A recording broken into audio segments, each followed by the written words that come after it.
জনসংখ্যার বিষয়ে টমাস ম্যালথাসের তত্ত্ব, তার বই an essay on the principle of population 1798 এ বর্ণিত হয়েছে। ম্যালথাসের তত্ত্ব জনসংখ্যার ক্ষেত্র গঠনে যথেষ্ট প্রভাবশালী ছিল, যা নিচে সংক্ষিপ্তভাবে বলা হল।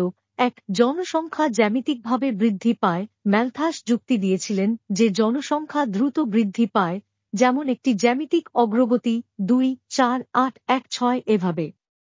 2. খাদ্য সরবরাহ গাণিতিকভাবে বৃদ্ধি পায়। তিনি বিশ্বাস করতেন যে খাদ্য উৎপাদন একটি গাণিতিক অগ্রগতির মতো ধীর গতিতে বৃদ্ধি পায় 2, 4, 6, 8 এভাবে। 3. জনসংখ্যা এবং খাদ্য সরবরাহের মধ্যে অমিল। ম্যালথাস ভবিষ্যদ্বাণী করেছিলেন যে জনসংখ্যা বৃদ্ধি অবশেষে খাদ্য সরবরাহকে ছাড়িয়ে যাবে, যা অভাব, দারিদ্র্য এবং দুর্ভিক্ষের দিকে পরিচালিত করবে। 4. জনসংখ্যা বৃদ্ধির চেক।